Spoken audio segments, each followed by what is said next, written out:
C'est une passion, le cheval, le Mexique, les traditions. À travers le cheval, une approche différente du Mexique. La meilleure communication avec un cheval, c'est souffler comme ça. Mais c'est pas la seule de mes passions.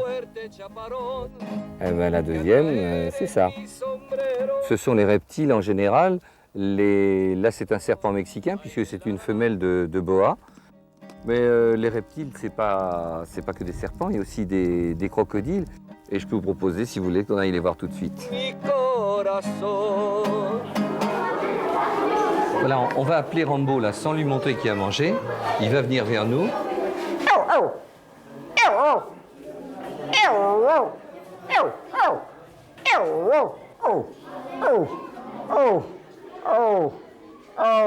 Leur langage, c'est une quinzaine de signaux, enfin il y en a sûrement plus.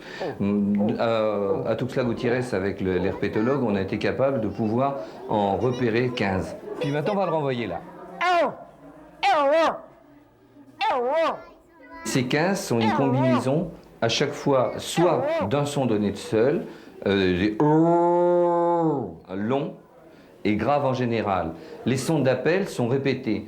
Les sons d'appel pour les petits sont répétés.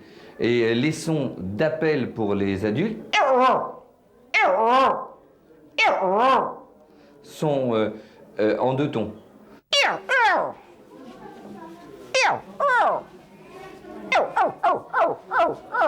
Quand dans un groupe de crocodiles, il y a un dominant, le dominant donne des coups avec la tête pour empêcher les autres de pouvoir manger. Moi, en l'occurrence, je dois être un dominant, puisque je suis la maman crocodile de deux crocodiles de Morelais. Et je rabats, je ne veux quand même pas m'amuser avec le nez à faire ça, donc je rabats avec le pied les crânes des crocodiles, mais ils n'en profitent pas pour essayer d'attraper le modèle. C'est quand même assez sympathique de leur part. Alors elle vient, elle passe le coup en dessous pour essayer de le gêner. Mais on va continuer à lui donner à lui, à elle. Et là, il ne faut pas se laisser approcher de toute façon de trop. On rabat le museau comme elle l'a fait. Alors, pour le moment, elle le laisse faire. On va essayer maintenant de le dissuader, lui, avec un ou deux.